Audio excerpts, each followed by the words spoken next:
কতদিন আর ঘরে বসে থাকা যায়, মন আবার চায় উঠতে, কাছে দূরে কোথাও বা বেড়াতে। আর তাই বন্ধুরা, আজ আবার আমরা পথে পথে বড় মার ডাকে নৈহাটির উদ্দেশ্যে। সঙ্গে আপনারাও আছেন। বাড়ি থেকে বেরিয়ে অটো করে মাঝেরহাট স্টেশন, সেখান থেকে সকাল 10:53 মাঝেরহাট নৈহাটি লোকাল করে নৈহাটি। এছাড়া শিয়ালদা থেকে নৈহাটিগামী অনেক ট্রেন আছে। হাওড়া থেকে চুঁচুড়া গিয়ে ফেরি করে গঙ্গা পার হয়েও আসতে পারে।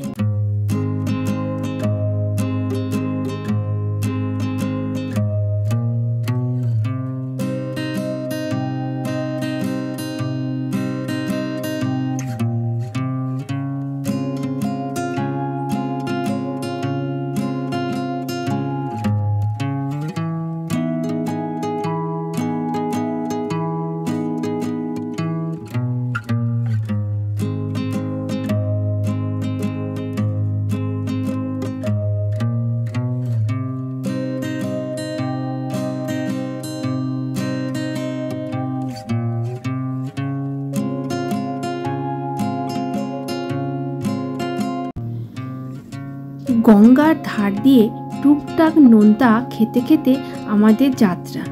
ভালোই লাগছিল। কত কি দেখা হয়ে গেল। বিস্তৃত গঙ্গা, দ্বিতীয় হুগলি সেতু, প্রিন্সেপ ঘাট, মিলেনিয়াম পার্ক, অবশেষে আমাদের নৈহাটি স্টেশন।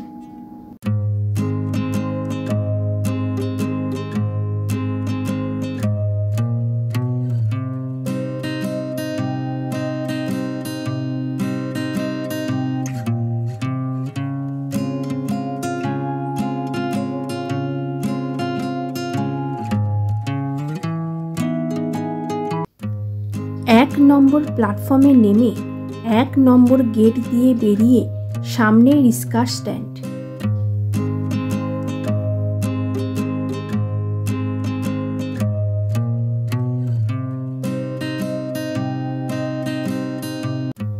সেখান থেকে রিক্সা নিয়ে আমরা এগিয়ে চললাম বড়মা মন্দিরের দিকে। দুধারে দোকানপাট, ব্যস্ত নৈহাটি শহর, আর রিক্সায় আমরা দুজন। উদ্দেশ্য একটাই, বড়মার দর্শন।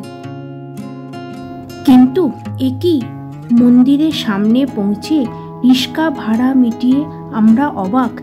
এ যে প্রচুর লোকের সমাগম। কাতারে কাতারে মানুষের ভিড়, বিশাল লম্বা লাইন, আর তারই মাঝে বড় মায়ের জয়ধ্বনি। বড় মার মন্দিরে একটা ছোট্ট ইতিহাস আছে। নৈহাটির বাসিন্দা ভবেশ চক্রবর্তী গিয়েছিলেন নবদ্বীপে ভাঙা রাসের মেলায়। সেখানে রাধাকৃষ্ণের বিশাল বিগ্রহ দেখে নৈহাটিতে বড়মার পুজো শুরু করেন। প্রতি বছর কালী পুজোয় 21 ফুট লম্বা বড় মায়ের বিগ্রহে পুজো হয়। মা আভূষিত হন 12 কেজি সোনা ও 10 কেজি রূপোর আভূষণে। 1430 সালে 8ই কার্তিক, ইংরাজির 26শে অক্টোবর 2023 বড়মার পূজার 100 বছর উপলক্ষে এই মন্দির স্থাপিত হয়। সেখানে আজ শত সহস্র ভক্তের ভিড়। আমরাও লক্ষ্মী ছেলে মেয়ের মতো দাঁড়িয়ে পড়লাম লাইনে। ধীরে ধীরে এগোতে থাকলো লাইন। কেনা হলো পূজার ডালা ও অবশেষে অনেক অপেক্ষার পর পৌঁছে গেলাম মন্দিরের প্রবেশদ্বারে। বড়মার মন্দিরের দর্শন ও আরতির সময় স্ক্রিনের পাশে দিয়ে দিলাম, আপনারা একটু দাঁড়িয়ে দেখে নেবেন।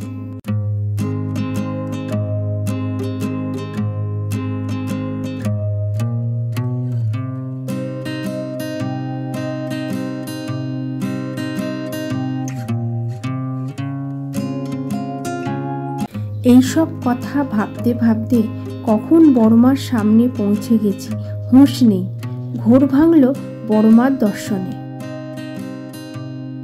সামনে দাঁড়িয়ে বড়মা, কোষ্ঠী পাথরে বিগ্রহ, জবার মালায় আবৃত আমাদের মা, বড় মা। অপূর্ব তার শোভা, অবর্ণনীয় তার তেজ, যার দর্শনে ও পূজায় আমরা পেলাম আত্মার তৃপ্তি ও মনে প্রসন্নতা। এরপর গেলাম নৈহাটি গঙ্গার ঘাটে। সেখানে দেখা পেলাম অস্তমৃত সূর্যের, সোনালি সূর্যের আভায় স্বর্ণালী গঙ্গার জল, আর তার ওপর ভাসমান এক তরী, সত্যি অনবদ্য।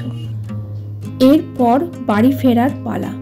যদিও মন চাইছিল না, তবু কিছু জলযোগ সেরে আমরা পা বাড়ালাম বাড়ির উদ্দেশ্যে। আশা করি আপনাদের ভালো লাগলো আজকে বেড়ানো। সাথে থাকবেন, আবার যাওয়া যাবে অন্য কোনো জায়গায়। নমস্কার।